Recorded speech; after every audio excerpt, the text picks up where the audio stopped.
7. Guess what? Welcome back, everyone. Ready for another deep dive? Always. Well, today we're doing something a little different. Okay. Here, we're going to crack open, so to speak, this old book I found. Right. It's called Eggs, Facts, and Fancies. And it's from, get this, 1890. Wow. That's going back a bit. It is. And honestly, some of the stuff in here, well, let's just say some folks back then had some pretty interesting ideas about eggs. Like way beyond just, how to cook them. I bet. Food and folklore, they often go hand in hand. Right.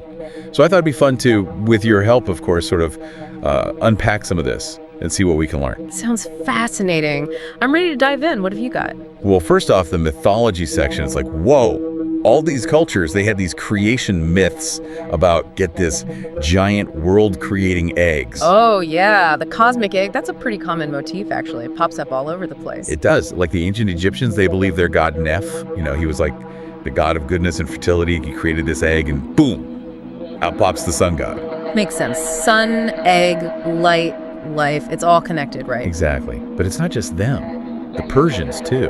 They had this whole, good versus evil battle going on, but all inside this giant cosmic egg. Ah, yes. Light and darkness, creation and destruction, all that duality wrapped up in one powerful symbol. And then there's the Mongolians. They had a version, too. Yeah. Their egg, the shell, became the stars, the white part, the sun, and the yolk, the moon.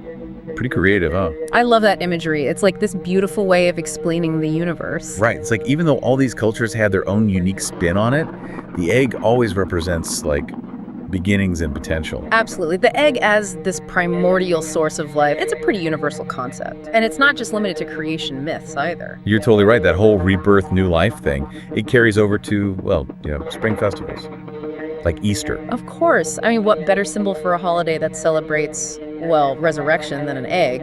And the traditions are just amazing.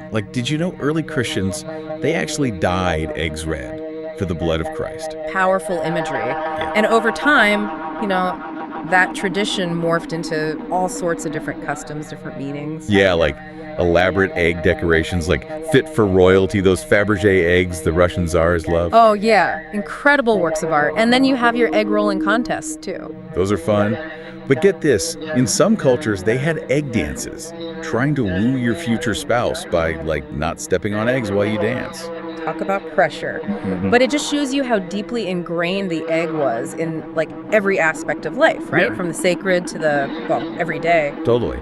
But, and this is where it gets a little weird, this book, it's got a whole section on egg superstitions. Oh, I love a good superstition. What kind of stuff are we talking about here? Well, some are pretty basic, like breaking the eggshells so witches can't use them for evil, or hanging, Good Friday eggs to protect your house from fire. Makes you wonder how people came up with these things. Right. But hey, some are actually kind of fun. If you want to see your future husband, you got to use a hard-boiled egg and some salt on St. Agnes's Eve. Oh, I've heard of that one. It's like the egg with all its connection to fertility and potential, somehow that gets linked to, love and marriage. It's amazing how much folklore and belief there is around something as simple as an egg. It is, isn't it? Yeah. And we've only just scratched the surface. I know, right? There's so much more to discover. I know. It's hard to imagine, right? But this book, it doesn't just stop at superstitions. Oh, there's more. Oh, yeah. Practical uses for eggs. Practical, besides just eating them. Way beyond. I'm talking about glue, varnish. No way. Leather tanning, even. They used eggs for that. They did. And get this, for applying gold leaf. Imagine that. Egg whites to make gold stick. Wow, they really did think outside the shell, huh? But hold on, didn't they also think eggs were, bad for you? Hard to digest? Yeah.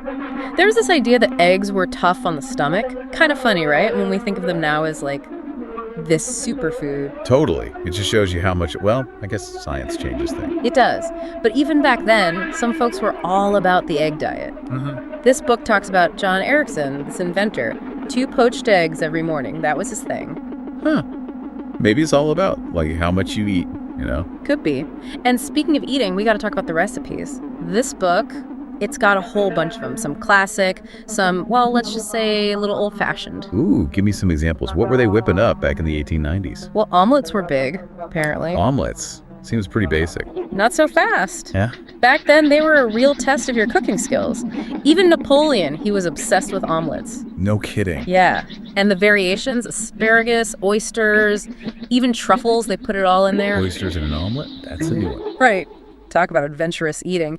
But they took it seriously, too, like very specific instructions on how to beat the eggs, how to fold it just right. I guess some things never change. And then there's buttered eggs.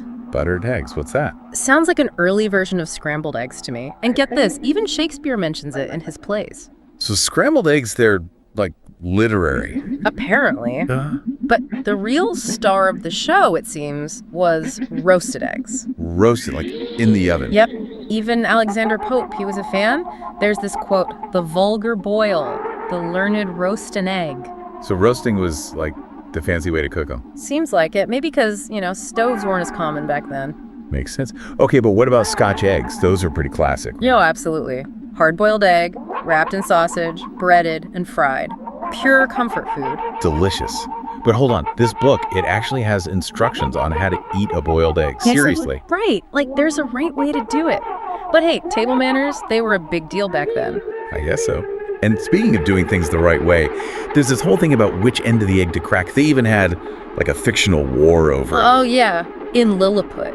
It's a reminder that even something as simple as an egg, it can cause some, controversy. But you know what else is interesting? The economics of eggs. This book, it actually gets into how eggs were traded and, their impact on the market. Eggs and the market. Now that's something I got to hear more about. Oh, it's fascinating stuff, really. Turns out, back in the day, eggs were big business, globally. Really? So we're not just talking about the local farmers market. Nope. This book's got all these numbers about egg production, trade. It's amazing how vital they were to the economy, even back then. So what kind of numbers are we talking here? Well, get this. Late 1800s, U.S. alone, something like 456,910,916 dozen eggs produced. Whoa. That's a lot of eggs. It is, and that's just the U.S. they were importing to, from Canada, France. So eggs were already a global commodity. Oh, yeah.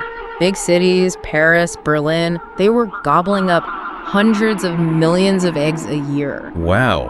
What were they doing with all those eggs? Well, think about it. Bakeries, those big ones, they were using 80,000 eggs a day just for their pastries and stuff.